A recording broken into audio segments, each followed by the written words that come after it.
मतदानाच्या आधीच हा सगळा प्रकार बारामती नगरपालिकेसाठी आज मतदान होत असताना घडलेला आहे। अहिल्यानगर केंद्रावर हा धक्कादायक प्रकार घडल्याचं समोर आलेला आहे। मतदार अमित कुलथे मतदान केंद्रात पोहोचले असता त्यांचे मतदान आधीच झाल्याचं त्यांना सांगण्यात आलेलं होतं आणि या गोंधळानंतर निवडणूक अधिकाऱ्यांनी त्यांच्याकडून टेंडर वोट फॉर्म भरून घेत मतदान करून घेतले। मात्र कुलथे यांच्या नावावर बोगस मतदान कोणी केलं असा प्रश्न आता उपस्थित झालाय। निवडणूक अधिकाऱ्यांनी मात्र यावर बोलण्यास चक्क नकार दिलाय।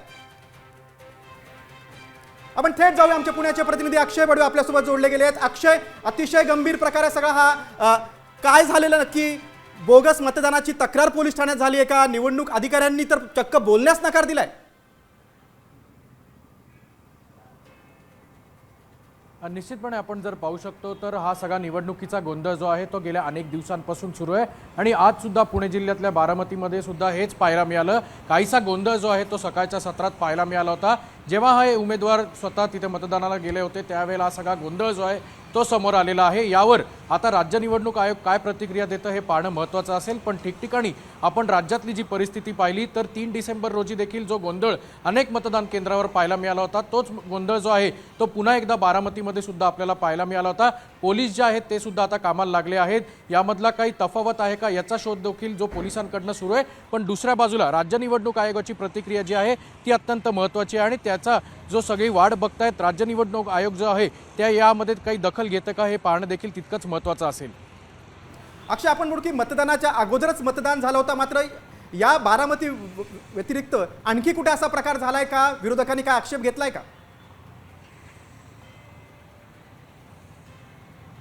सध्या तरी पुणे जिल्ह्यातल्या आपण जर पाहिलं तर एकूण 17 नगर परिषदा आहेत। त्याच्यातल्या काही नगर परिषदांच्या निवडणुका ज्या आहेत त्या 3 डिसेंबर रोजी झाल्या होत्या आणि आज आपण जर पाहिलं तर दौंड असेल, लोणावळा आणि बारामतीमध्ये आज निवडणुका पार पडल्या। ही गोष्ट म्हणजे बारामतीतली जर वगळता सध्या तरी कुठलाही अनुचित प्रकार किंवा गोंधळाचं जे वातावरण आहे ते कुठल्याही मतदार केंद्रावर आपल्याला पाहायला मिळालेलं नाहीये। कारण सकाळी 7 वाजल्यापासूनच पोलिसांचा चोख बंदोबस्त जो आहे तो ठिकठिकाणच्या मतदान केंद्रावर पाहायला मिळाला होता।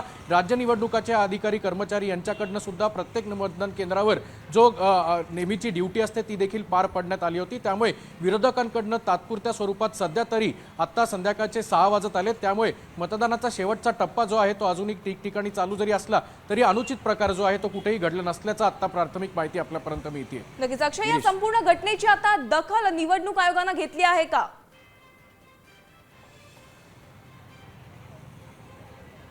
निश्चितपणे गंभीर गोंधळ आहे आणि गंभीर प्रकरण असल्यामुळे राज्य निवडणूक आयोगाचं लक्ष प्रत्येक घडामोडींवर असतं आणि त्यामुळे घडलेल्या प्रकाराची दखल जी आहे ती राज्य निवडणुकांकडनं अधिकृतपणे घेतली असल्याचा जो दुजोरा आहे तो काही वेळातच आपल्याला मिळेल। पण आपण जर घटना बघितली तर ती गंभीर आहे आणि त्यामुळे पोलीस असतील किंवा स्थानिक प्रशासन असेल आणि त्यासोबतच जिल्हा निश्चितच अक्षय, आम्ही वेळोवेळी तुझ्याकडे आम्ही माहिती घेत राहू। तुर्तास तू जी माहिती दिलीस त्याबद्दल धन्यवाद।